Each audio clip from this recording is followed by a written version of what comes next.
Let's talk about some literal equations. Literal equations are when you have all variables, maybe even some symbols sometimes, and they ask you to solve for one of the variables or the symbols. So you're using the same strategies you use to solve equations, but these are a little different because you don't have a lot of numbers involved. You really can't check your answer on these. So it's a great way for a test maker to ask you a question about an equation and make sure you can't cheat. So let's look at a few examples of these. So number one, we want to solve for W if we're given that the volume is equal to length times width times height. It's a familiar formula, but what if they want you to get the width by itself and solve for that? So these are all multiplying. So you think about what's the opposite of multiplying, because that's how I have to get rid of them. Opposite of multiplying is to divide. So I can divide both sides by length and the height at the same time, and it will isolate the W, because length will cancel out, height will cancel out, and I will end up with the volume divided by the length times the height would equal the width. And that's all I need to do there. So you're using the same skills you always use for solving equations to get that variable by itself. Let's look at number two. If we want to solve for x given y equals mx plus b, so slope-intercept form, we first need to subtract the b. It's like a two-step equation, like we've talked about. So you end up with y minus b equals m times x.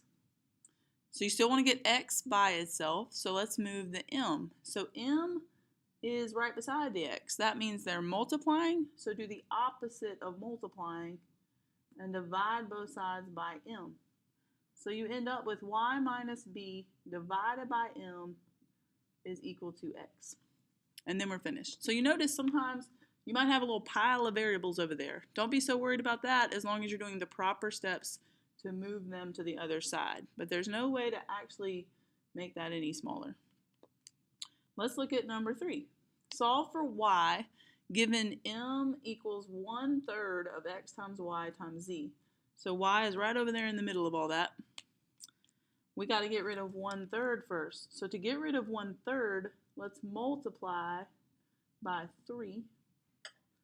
So we have 3m equals, and the 3 cancels out 1/3 because it's really the reciprocal of 1/3. It's better to say that. So 3 over 1 is technically what I'm multiplying by, because 3 over 1 and 1 over 3 help to cancel each other out.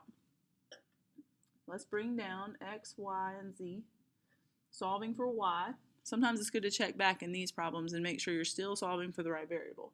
And then we want to divide because all these are multiplying. So divide by x and z. See, those would go away, and then we're left with 3m over yz equals, or excuse me, rewind, over xz is equal to y.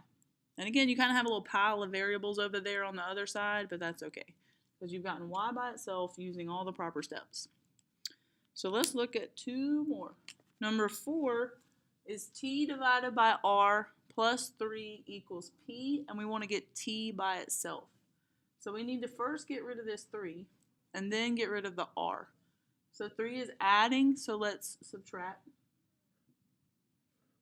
So t divided by r is now equal to p minus 3. So to get rid of the r, it's dividing. So you're still thinking of inverse operations to get rid of it. So you want to multiply by r. Since this side is a group of things, you need to put it in parentheses, because if not, it would look like p minus 3r, and that's not the same thing. So now we would have t is equal to r times p minus 3. And they could write the r in the front of the parentheses or the back of the parentheses, and it would still be equivalent. It's like the commutative property. It wouldn't matter which order it's in, it's still equal. And let's look at one more example.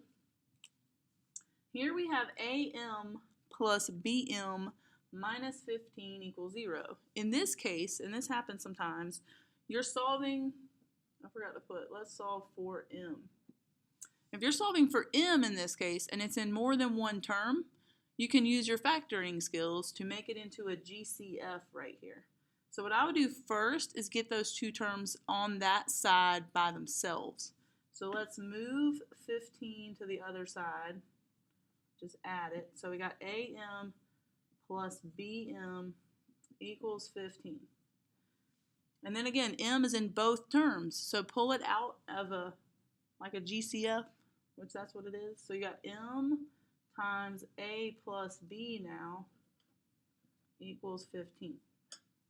We still want to get M by itself, not like it is now. So let's divide by A plus B.